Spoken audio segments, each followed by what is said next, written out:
it really came from something very, very personal, and very ancient in me. I grew up in a world where power, whether it's religious, political, social, was almost entirely in hands of men, in male hands. And you learn very early as a girl what is allowed, what is not, how your body is read, how your voice is managed, even in the most ordinary moments. There is sort of like an invisible architecture that shapes your life as a girl. And I remember when I was very young, wondering quietly, almost like thoughts that you're not supposed to think. What would happen if women were in charge? And it's a question that I think I still ask myself. Would things be gentler, fairer, or would power itself, regardless of who holds it, begin to harden the same way? So that question stayed with me for years. And my story, Eye for an Eye, really um, grew out of that tension, not as a fantasy of reversal, but as an exploration. If women take over, do they undo the system or do they inherit it? Do they dismantle violence or learn to wield it? So the story comes from that long lived curiosity in my head, and maybe also from a kind of something that has been with me, a refusal to accept easy answers.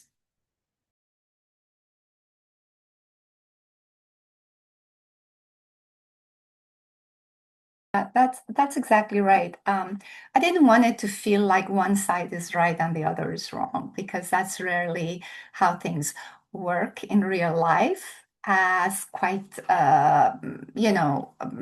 we see today as exactly what's happening in Iran, right? So what interested me was both sides believe they are justified.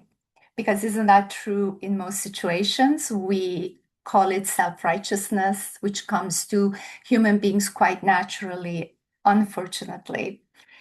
And in my story, the father character thinks he's protecting order, faith, morality. And yes, his own daughters, and then the daughter thinks she's fighting for justice and freedom. But both of them, in different ways, are capable of violence, and both are certain that they are right. In their right in what they expect from the world and what they believe justice is. And by the end, okay, not to give the ending away, but even though the daughter's side, I mean, we know it may win, we start to see patterns of repeating. And that's really the core of the story for me, not equivalence, but how easily cycles of power reproduce themselves. And it's the child, the narrator, who senses that something is off, that maybe justice, when it becomes punishment, starts to look like what it replaced, I think.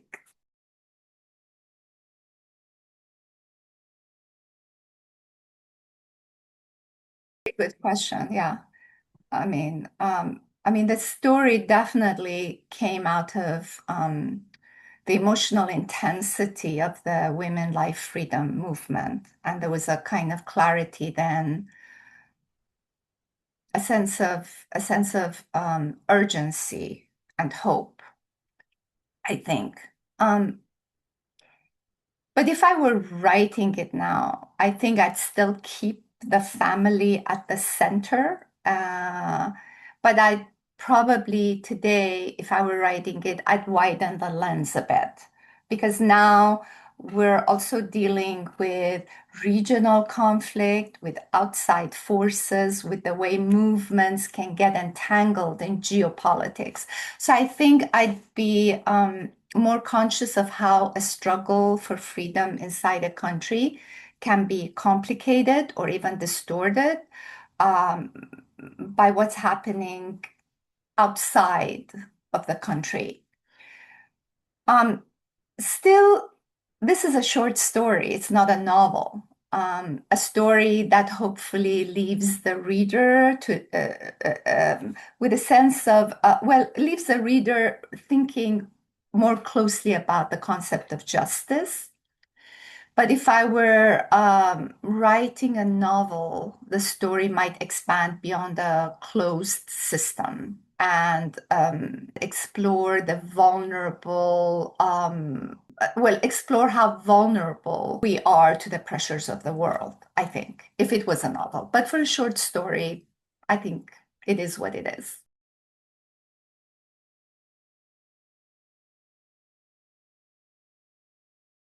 But it's a very complicated situation right now. I don't think I can comment as an expert because I'm not an expert. I'm not a sociologist. I'm not a, political analyst. But since you mentioned Abru, traditionally, Abru is about family honor, about how you're seen, but I think something familiar exists in, let's call progressive spaces too.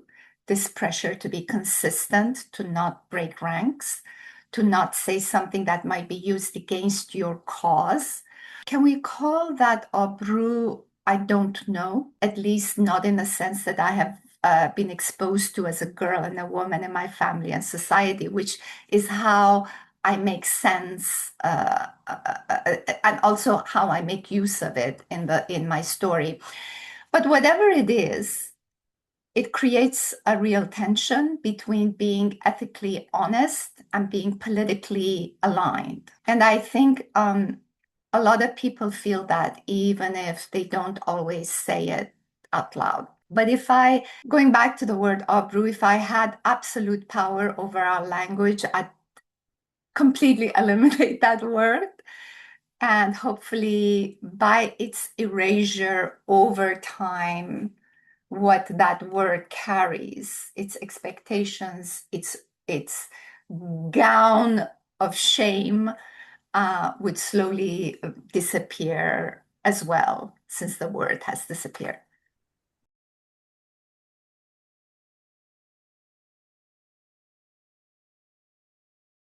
I don't think 1953 has disappeared, but I do think it's been, yes, certainly has been overshadowed. So for many people, especially the younger generation in younger generation in Iran, 1979, and everything that followed feels much more immediate, naturally, much more personal. So 1953 to them can start to feel like sort of a distant memory. And unless you're educated, you don't even know what truly happened or why. But it's still very much there underneath everything. It shaped what I would say a deep mistrust, and rightly so, of foreign intervention, which is happening, of imposed political change, which is happening again. So even when people don't talk about it directly or even are not fully and consciously aware of it, it's still part of the emotional and I would say, if there is such a thing, a political DNA of Iran, my country. And I think part of what we have to do, we writers, through storytelling, through literature, is to reconnect those threads, to show that those moments aren't isolated. They're part of the same going on story. And I think the stories, in a way, do that. Anyway, that's not unique to Iran. The world is a connected web. as we all know, as the Sufi mystic Attar says, and we're not isolated. What happens to a nation or its people or its culture reverberates through the world. That's why I'm not only a writer, but I also translate Iranian literature. I believe literature helps us see this connection. It helps us step back and see ourselves as a part of a web, which then makes us, I think, then it makes us more human, and not just humans, humans with more humanity, which is what we need in the world right now.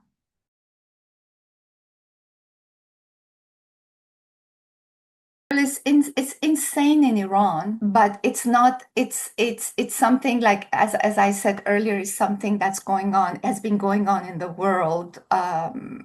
Rohingyas, Palestinians. I mean, all over the world. So this absolute insanity that has taken over the world started long ago. And now it's very natural that whatever tragedy that happens, when it happens in your own family, you feel it more intensely, right?